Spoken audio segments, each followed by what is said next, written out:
दा जोंनि मानसिफ्रा नेनांगोन नेनो नागिरा सम होनांगोन सम होनो नागिरा हाखा दावरा माबा माबि गोदान बाथ्रा गोसोखाङो आरोबाव माबा हाथियार जांख्रिथायजों माने रायजो नागिरफिननो नागिरनाय मानाय बेफोर थासारि फैनो नागिरनाया बे जोंनि थाखाय दुखुनांथाव बाथ्रा बे मालाबाबो फैनो नाङा आंथ' आगोलावबो बुंदों मेथाइआवबो आं फोरमायबोदों दिनैनि बे समा हाथियार जांख्रिनायनि सम नंला जों बर'फ्रा माबा मोनसे आद्रा थानाय जोंहा मोननो गोनां दङबा मोन्थाइफोर बे मोन्थाइखौ मोननो थाङोबा जोङो गेजेराव जोंनि फारागफोरखौ फोजोबस्रांलायनानै खौसे जानानै जुजियोबानो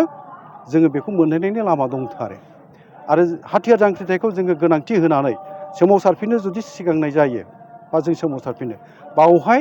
जाफुंनायनिख्रुइ बा मोननायनिख्रुइ गोमा जानाया खहा जाजानाया बांसिन बेखौ नुहुरो आरो बे जोंनि बर'नि गेजेराव सोरबा बर' फिसाखौ सोरबा बर' बिमानि बिखानिफ्राय आरो सेना लांबावनाय जादों आरो बे थिग नङा आरोखि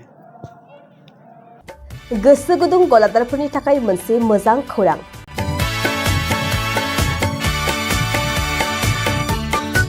अदालगुरिनि रौता सारियालियाव खुंनो लानाय मिरु एबसुनि 50 बोसोरसालिया जथुमायाव एगजिबिसननि थाखाय गलादारफोरनिसिम जर'खा फोसावनाय